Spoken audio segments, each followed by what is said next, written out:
જેણે અંત્યોદયની ચિંતા કરી છે, છેવાડાના માનવીની જેણે ચિંતા કરી છે, એવા પંડિત દીનદયાલજીનો આજે જન્મદિવસ છે અને દેશના યશસ્વી પ્રધાનમંત્રી માનનીય મોદી સાહેબના જન્મદિવસ નિમિત્તે આખા દેશમાં જે સેવા પખવાડિયું શરૂ થયું છે એ અંતર્ગત 1 કલાક સ્વચ્છ ભારત અભિયાન આખા દેશની અંદર યોજાઈ રહ્યો છે। ગુજરાત રાજ્યમાં પણ માનનીય મુખ્યમંત્રી શ્રી ભૂપેન્દ્ર પટેલ દ્વારા અમદાવાદ ખાતે શરૂ કરવામાં આવ્યો છે।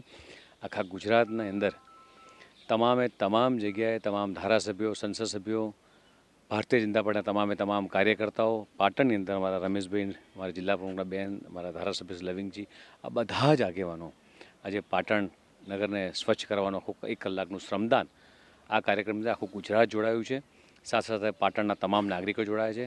આપના માધ્યમથી પ્રજાજોગ એવું કહીશ કે આવો સૌ આપણા દેશનું ગૌરવ વધારીએ, સ્વચ્છ ભારત મિશનમાં જોડાઈએ, પ્લાસ્ટિકનો ઉપયોગ ના કરીએ।